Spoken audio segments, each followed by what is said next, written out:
Is this on? Yeah. So everybody, we're back, and we're ready for questions with Professor Sut Jhally and Michelle Mushabek. Sut Jhally is Professor of Communications at UMass, University of Massachusetts, and also, I'm sorry for my camera angle, and also the Director of Media Education Foundation. Michelle Mushabek is the head of Interlink Publishing and also of Jhally Music Group. And both are very well known here in Western Mass. So as we ask questions, you're going to need to go to the microphone over there and ask your question. And Sut will call on people. Our apologies to the audience that is watching this by live stream that we don't have a way for you to ask your questions. But we know you have them, and we're very grateful that you're here with us. So we'll go ahead.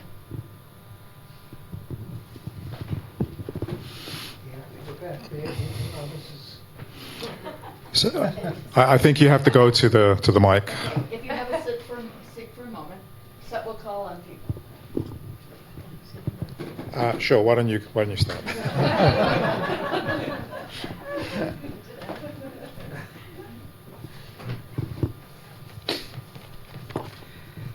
First, I'd like to say thank you for this very informative documentary.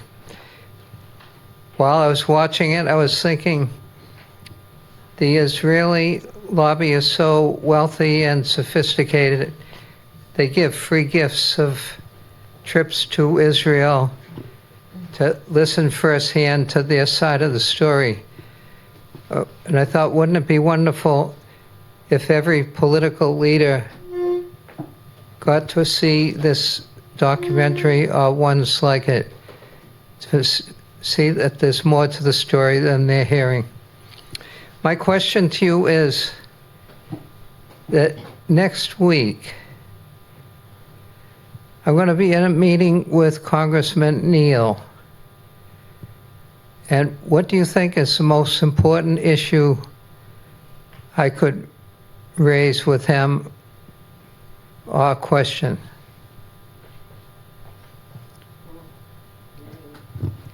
Why don't you take the Neil one? Actually, I did visit the office of Senator Neal with Mary, and it was a group of us that went there and spoke with his legislative director and other staff members exactly about this issue.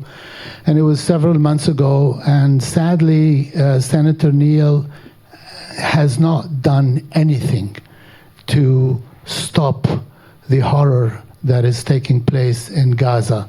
So the one thing that you really can urge him to do is, one, maybe watch a film like this one, and two is really demand an immediate ceasefire in Gaza. This is the most important thing that we can do at this time, is demand a ceasefire and stop the slaughter of Palestinians, and of course, urging the Israeli government to open the border crossings and let the humanitarian aid trucks in, the food, the water, the medical assistance that is really desperately needed at this time. And of course, we want an end to the siege of Gaza. The people of Gaza have suffered enough. The whole of Gaza now has been destroyed. 80% of the population has been displaced, and there are 38,000 plus people that have been killed. So many, tens of thousands. We don't know how many thousands of people remain missing under the rubble. So yes, it's important to demand these things, and open his eyes to the real root causes of what's going on in Palestine today. It is not about Hamas. It is not a religious feud. It's not a war between extremists. It is about the occupation. It's about injustice. It's about apartheid. It's about a people who want to go back home. So actually, Michelle, I have a follow-up to that, which is that there was a group that I helped organize. Unfortunately, I couldn't be there. But there was a group of us who actually met on April 1st with Representative Neal. And we posed that question to him. And in fact, he promised that he would write that letter to President Biden. And we have followed up and asked about that letter, and we have gotten absolutely no response. So we did meet with him. He did promise to write that letter, and we're waiting for it. So there you go. That's another question for you. Well, I've written to him 3 times since this slaughter has started. And each time it comes back with a semi-form letter thanking me for my interest. And Yes, I've done that as well. but not a word about the slaughter. So when you meet with him, why don't you ask him for that letter that he says he's written? Let's call it somebody else. Well, let me also deal with that, because it'll be a slightly different answer, which is they're never going to do anything. I mean, there is this mythology that we live in a democracy, and our representatives are supposed to listen to their constituents. They don't, right? They are totally under the sway of the Israel lobby, both ideologically, politically, and financially. As in the film, there is a reason for this. There was a recent interview with a Republican member of Congress. I forget his name now, but he's one of the few that actually votes against aid to Israel because he's a true libertarian. And he said, it was kind of an off the cuff comment. He said, every Republican member of Congress has an AIPAC guy. That is, there is someone back in their district that represents AIPAC that is in their ear all the time. Every single member of Congress. And anything any legislation that is connected to this has to be cleared through them. So this is a slightly, I think it's a waste of time going to our representatives. Because they'll say they'll listen, they'll say they'll write their letters, they'll say they'll do whatever, and they never do. Because the level of elite opinion is totally locked up. There is nothing you can do to shift it in any meaningful way. Now you should keep trying, keep doing that. But there is another place also, I think, where we need to be, which is where real pressure can be exerted and support those places where there are cracks. And right now, on campus, we saw the places where those cracks are.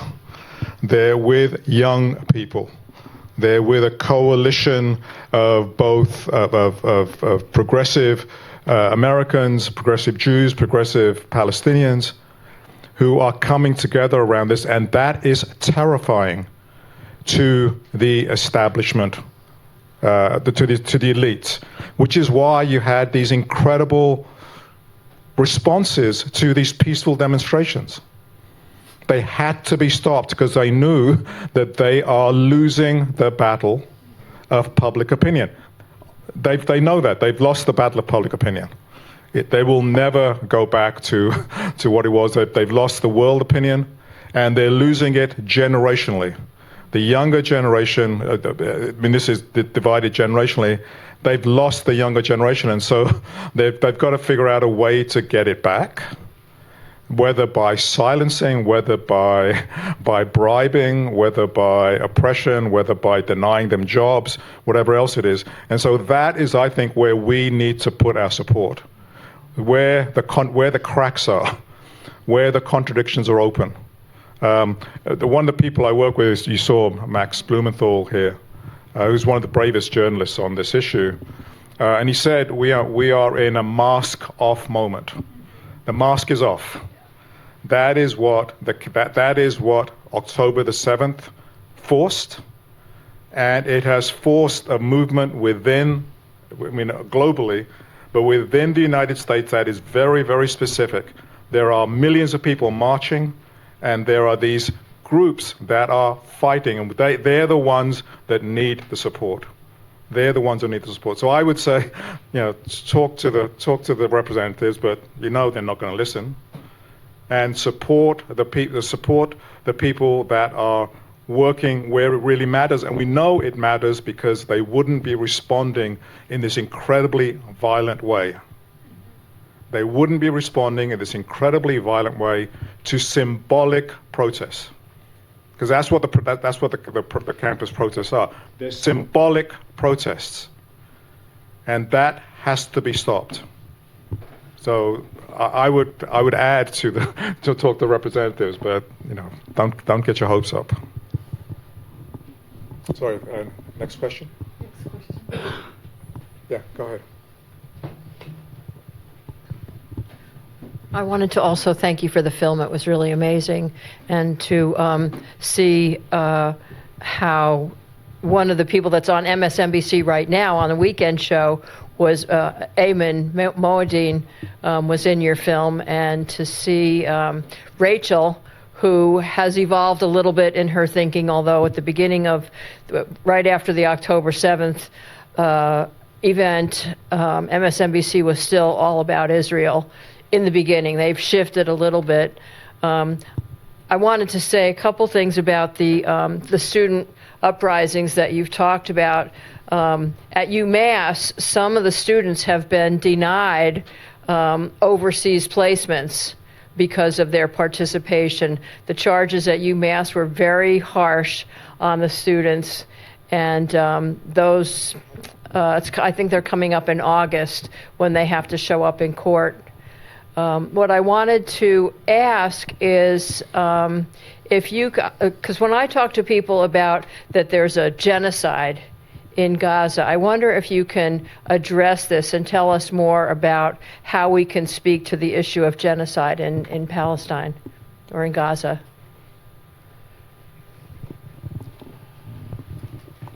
To answer your first question, is two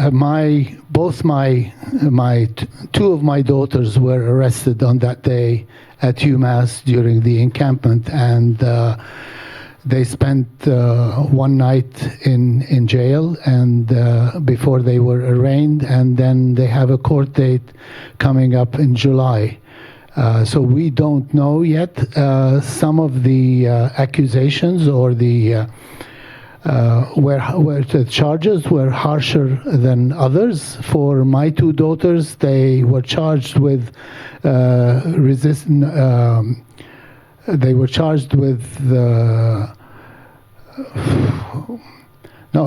resisting arrest and failure to disperse when ordered. And the third charge was for criminal trespassing. And so we will see if there are going to be penalties, but there are lawyers working with them, especially from Palestine Legal, who are fighting for their case and asking, demanding dismissal of their cases. And your other question regarding genocide, of course, genocide is a very big word, is a strong word, and many, especially in the media, refuse to use this word.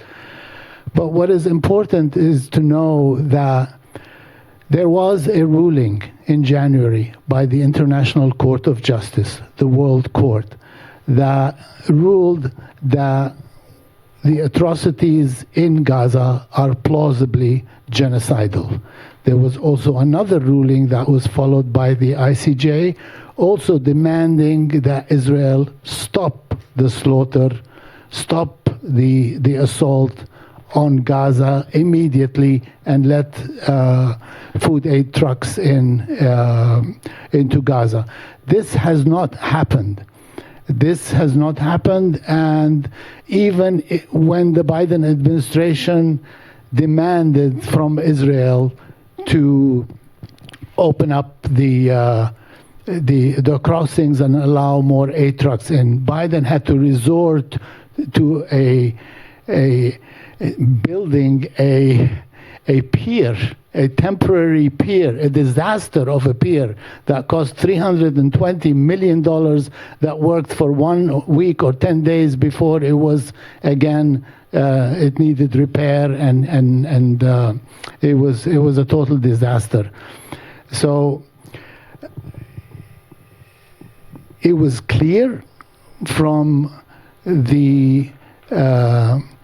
what the United Nations rapporteur for human rights report, that Israel has committed a genocide. So we shouldn't be really afraid of using the word genocide in this case.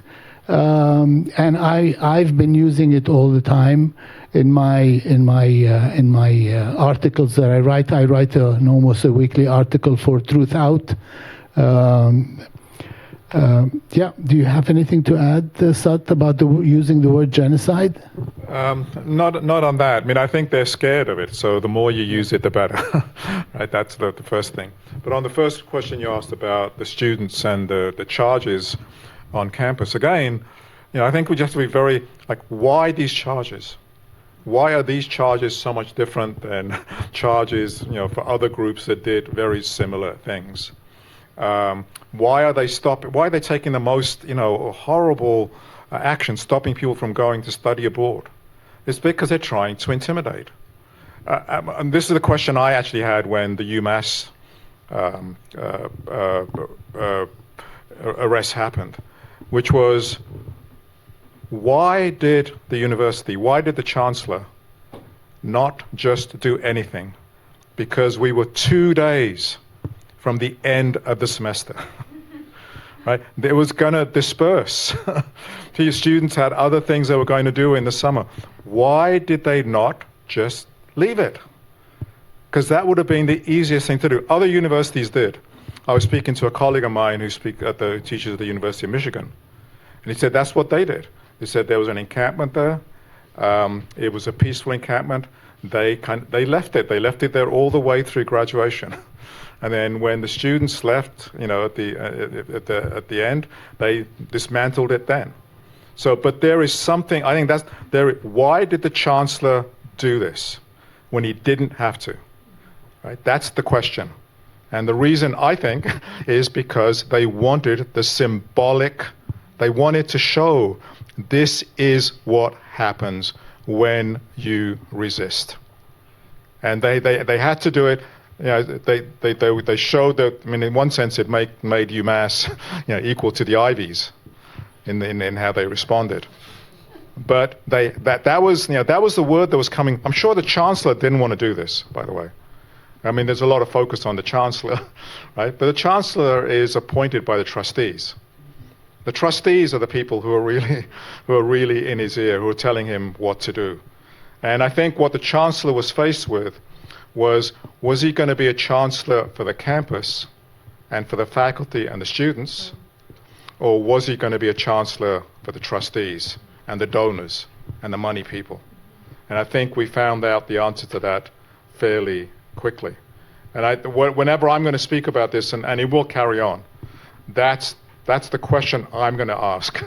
Why did he do it when there was absolutely no reason to do it? Keep forcing that question, and ultimately it comes down to intimidation. That's the only, they want to break the student movement. They want to break the BDS movement. And this is not something that individual chancellors are doing. This is not something that individual boards of trustees are doing. We know that Israel, the Israeli government, has a task force that they formed to make sure that the discourse on campus would be controlled. So these are not a number of individual decisions being made. This is sustained pressure coming from outside to make sure that the university, the last place in the society where there is any diversity on this issue, there is no diversity in Congress, there is no diversity in the media, there is no diversity in the culture. The university is the last space that space is quickly closed down. And that's why you have these incredible charges being laid against these students. So again, our job is to support those students. Our job is to make sure that when it goes to court, that it becomes visible or remains visible.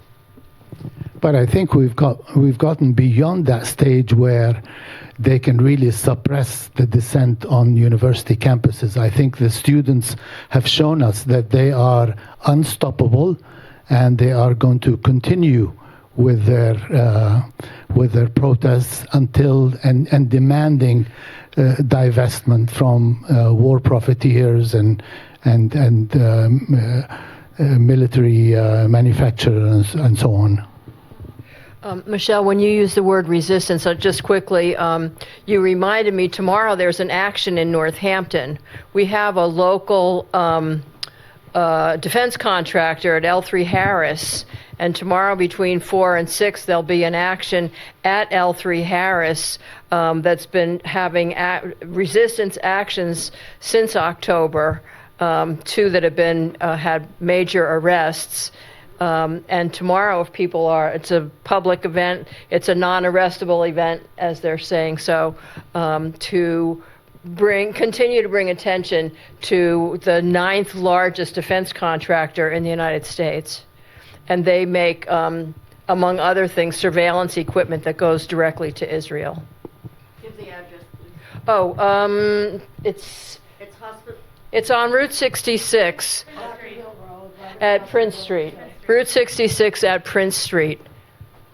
Yeah, it's amazing because the United Nations, OSHA, released a report recently that actually did something that was unprecedented. They listed all the names of these military contractors and arms manufacturers that are contributing to the genocide in Israel.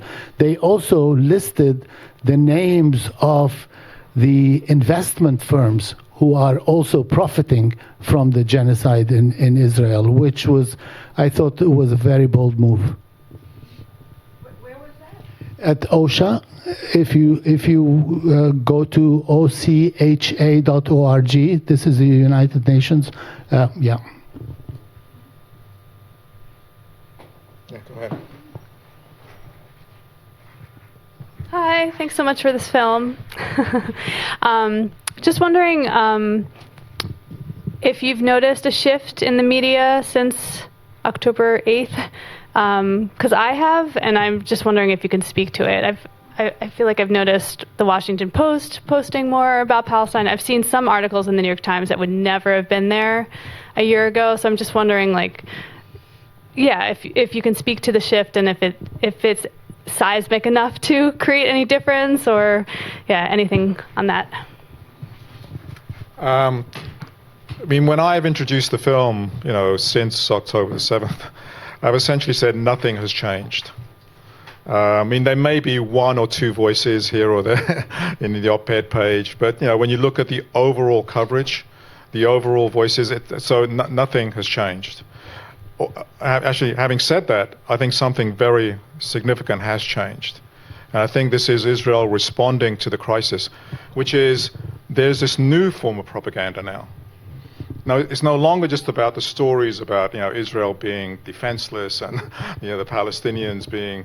It's now they've now decided to invent stories, and invent the most horrible atrocity stories. And we saw this happened almost immediately after October 7th. On October 10th, when we started getting these stories about the beheaded babies, the 40 beheaded babies, which quickly became, which quickly became a fact. And then that was followed up by, there were families being burnt. Then that was followed up by the rape was being used as a weapon by Hamas in a systematic way. All of these are fabrications. The moment anyone looks at them, there's not a shred of evidence for any of them. But on the beheaded babies one, if you look at the official Israeli count of the victims, and there is an official Israeli government count of the victims, half of them were soldiers. There's this figure that's given, 1,400. It actually wasn't, it's about 1,126. And about half of them were either soldiers or police people, which meant that the number of civilians were killed was around 600. So when you hear this 1,200 figure, right, and every one of those 600 people is identified. You know how many babies were killed on October 7th? One. One baby was killed because they were with their father when Hamas attacked. So anything that deals with beheaded babies is, by definition, by the evidence provided by the Israeli government itself, a lie. Now the question is, the question you asked was, has something changed? And I think something has changed, and it's gotten much worse. That the American media have been absolutely duped into this. That all you need to do is and the people who are making these claims are these right-wing fundamentalist Zionists connected with these horrible organizations, but they just take them and they run with them. So whether it's beheaded babies, whether it is people burnt, Hamas burning people, whether it is babies in ovens, right? That's the image of the Holocaust they're trying to elicit. None of this is true. So the question is why? Why are they going to such extreme lengths? The question of whether it's false or not, that's not even a question anymore. That has been, these stories have been debunked. The mass rape story, even though it's in the New York Times, even though there is this documentary by Sheryl Sandberg, there is no forensic evidence for rape. There is no video evidence for this. There is no witness testimony for this. This was despite the fact that the New York Times scoured Israel for victims. This is despite the fact that the UN scoured Israel for victims of rape. This is despite the fact that the Israeli police put out a message that said that if you were a victim of rape, it is not only your duty, it is you have to come forward to be a witness. And they could not find one witness. One witness. One victim. When Sheryl Sandberg is asked about this, you must probably seen it, when she's asked about this, because Sheryl Sandberg is, she's now made this documentary that is now obviously proven to be absolutely false. And she's in a panic. So when she's asked about this, she says, they're all dead. And then she starts crying, because she doesn't want, when you start crying, you don't have to, you have to talk about things like evidence and anything else. But the question is on atrocity propaganda. Why are they doing it? And they're doing it because they're in it, because what they have to do, which is genocide, the destruction of Gaza, that is big time. And so they need real cover. And the old, what we looked at here in this film, that wasn't enough cover for genocide. That was enough cover to have a couple of, whenever Hamas sent over some rockets, that was enough to destroy Gaza every few years, but it wasn't enough for genocide. For genocide, you needed it to be big. And that's what the atrocity propaganda has been. So that I think things have changed since October the 7th. And I think it's in line, it's in terms of they're desperate. And they're now not just giving a definition to something, they're now making things up. So I'm actually working with Max Blumenthal right now. Again, you saw Max in the film briefly. So I'm actually working with him on a film right now, or I'm not sure if it's going to be a film, but we're working on a piece called Israel's Crisis Actors, the October 7th deception. And I think that's the other thing we have to do, is to keep talking about, not only to give support to where the cracks are on the ground, but to keep talking about the stories that were being told and how false they are. And I think what's happened right now is that, in fact, lots of people know they're false, except for mainstream politicians and mainstream media who are too invested in it to change it. So you've got this kind of dichotomy between elites and the public, and the more we can bring that open, the better. In the film, again, we talked about Frank Luntz, the Republican pollster. Well, he was hired by Israel again after October the 7th. essentially, they said, what are the best stories for us to focus on? And so, Luntz does these focus groups. And so he did these focus groups, and what he found was, they were giving these briefings to Congress people, and word of this leaked out to Max. And someone actually sent Max Blumenthal the slides that went with it.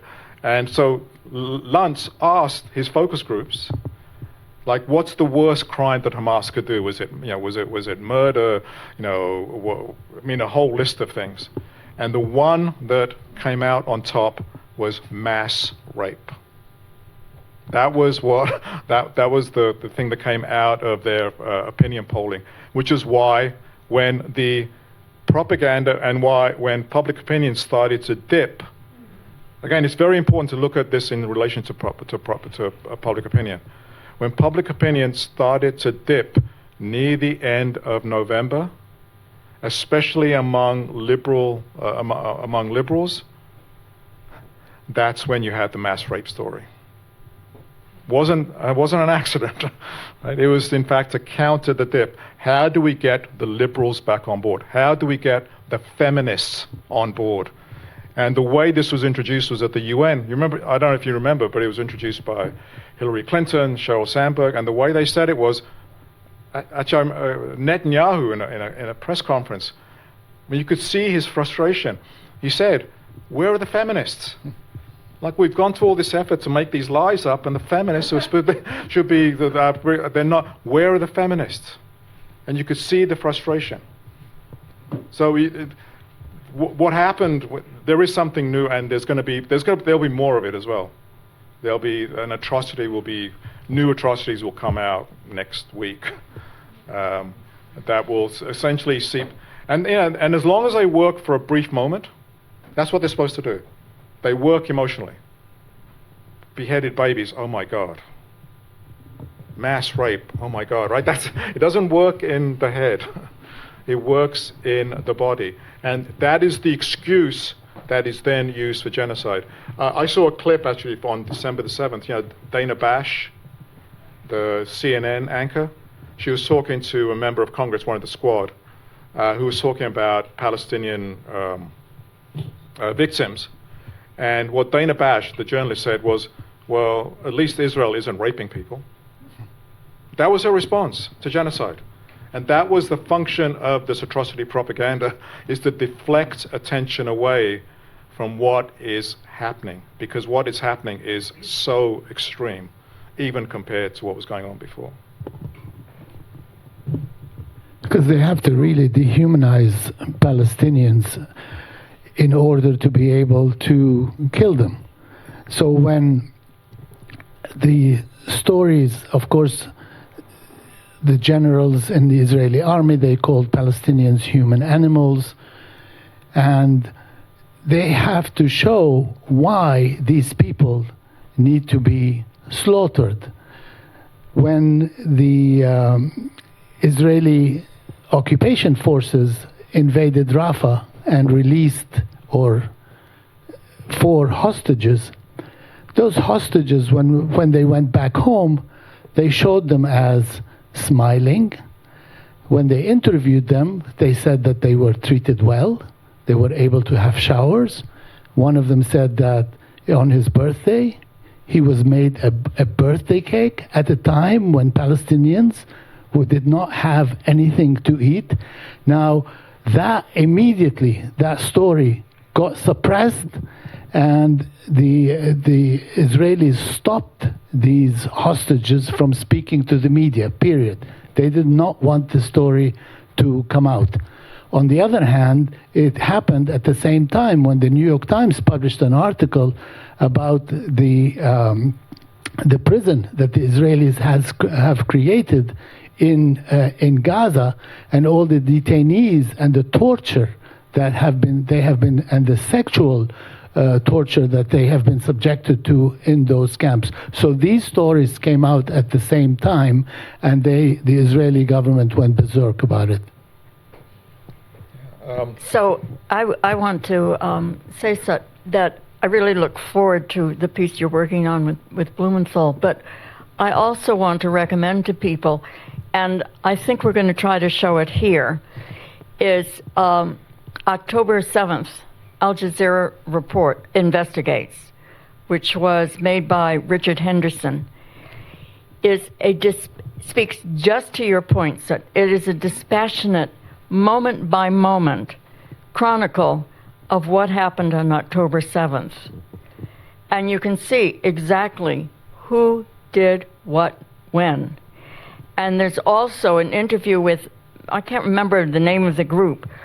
There's a specific group that was set up to put out those lies about the babies and the rapes. And in this film, they confront him. So I think we'll show that film here, live and streaming, and then we'll have another discussion. Yeah, for those of you who haven't seen it, it's on Al Jazeera. It is absolutely essential viewing. I mean, if you want to be able to talk about October the 7th, you've got to talk about October the 7th and what actually happened. And the film, as you say, is it's a forensic analysis, almost minute by minute, of what happened in the attack. And there were horrific things that happened, but they weren't the horrific things that are in the propaganda. And so I would say, if you haven't seen the film, it is absolutely essential. It is absolutely essential viewing. The person you're talking about he's a great actor. His name is Yossi Landau. He works for an organization called Zaka. That's what it is. Which the Israeli government hired. They're a bunch of right-wing zealots, religious zealots, to go in and clean up bodies, and they don't take forensic evidence. They're the first on the scene, and they don't take forensic evidence. And in fact, Yossi Landau in this, when he talks about this, he says. And sometimes they talk so much, eventually they'll tell the truth. And when Yossi Landau talks about this, he says, when we go in, we see bodies. And then we have to use our imagination for why the bodies got where they were. We use our imaginations. The bodies are telling us stories, and so that's what he's making it up. He's literally making it up. His imagination is literally making it up. Because to see a body and to figure out what happened to it requires intense training. That's what forensic investigation is about. That's what forensic pathologists do. They take what seems to be nonsensical and they construct stories out of it based upon science. And here you have this right-wing religious wacko going in, seeing something, and saying, "Oh yeah, this was a woman, a pregnant woman." And the fetus was cut out and someone stabbed it, right? That's what then becomes fact. In fact, in the film, as you say, he is interviewed by the makers of the film, and he says, "Yeah, I've got these pictures." And the filmmakers say, "Oh, can you show us those?" We won't show them, but can you show me to them? And so Landau gets his phone out, and he's talking to the interviewer, and he shows them, and he says, those are just charred bodies. You can't tell anything from that. He says, "What about the fetus?" And he points to something apparently, and he says, "It's just a bit of charred flesh." That's all it was. And in his mind, it became a fetus. That's why we haven't seen any visual evidence. That is why we haven't seen any visual evidence. So when someone says, as people keep saying, that they have seen video of Hamas rapes, they are lying. They are lying because no such video exists. No such video. But they have such, that they know the media will never challenge them. They know they'll never challenge them. All they have to do is start crying, like Sheryl Sandberg does, and that's it. But again, October the 7th is an absolutely essential viewing. And you can watch it by yourself on your television, but we will show it here so that we can experience it together, and then we can talk about it. Is it on YouTube? Yeah. Yep. And I had actually been discouraged from showing it as being too much, but it's not too much, and it is a must-see, and it is an accurate chronicle and a dispassionate one, as you say. So stay tuned. If you've signed up on the mailing list, you'll hear about it. Yeah, go ahead. Hi, I wanted to also thank you for organizing this and for being here. I have sort of a two-part question. One, I think we need to talk about the fact that the media isn't just generating propaganda, but that they're also working very hard to block our access to legitimate data, including the decision in the House to block Gaza Health Ministry data, the ban of TikTok that is forthcoming. And I think that is very much related to the generational, I don't want to say gap in organizing, but in a lot of organizing spaces I'm in, I do see a gap. And I do see that there is, I'm a graduate student at UMass, and I often feel myself bridging the worlds of faculty and staff and undergraduates. I think graduate students can occupy that sort of intersectional space.